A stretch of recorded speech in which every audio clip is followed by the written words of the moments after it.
is office, whether it is anywhere else, what we need? IT. So it is very important to know about IT. See, without IT, as just before I said to you all, without IT, we cannot even do our work in a single day also.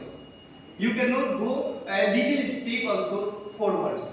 To raise yourself, you need IT. Information technology, that is you know very well. So see, IT what within a very short period of time, what we can do, we can book our ticket through IT.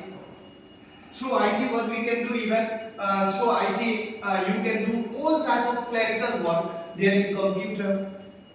You all know that in your previous classes, you know what is computer, what is mouse, what is the importance of CPU, everything you have heard about it. Am I right?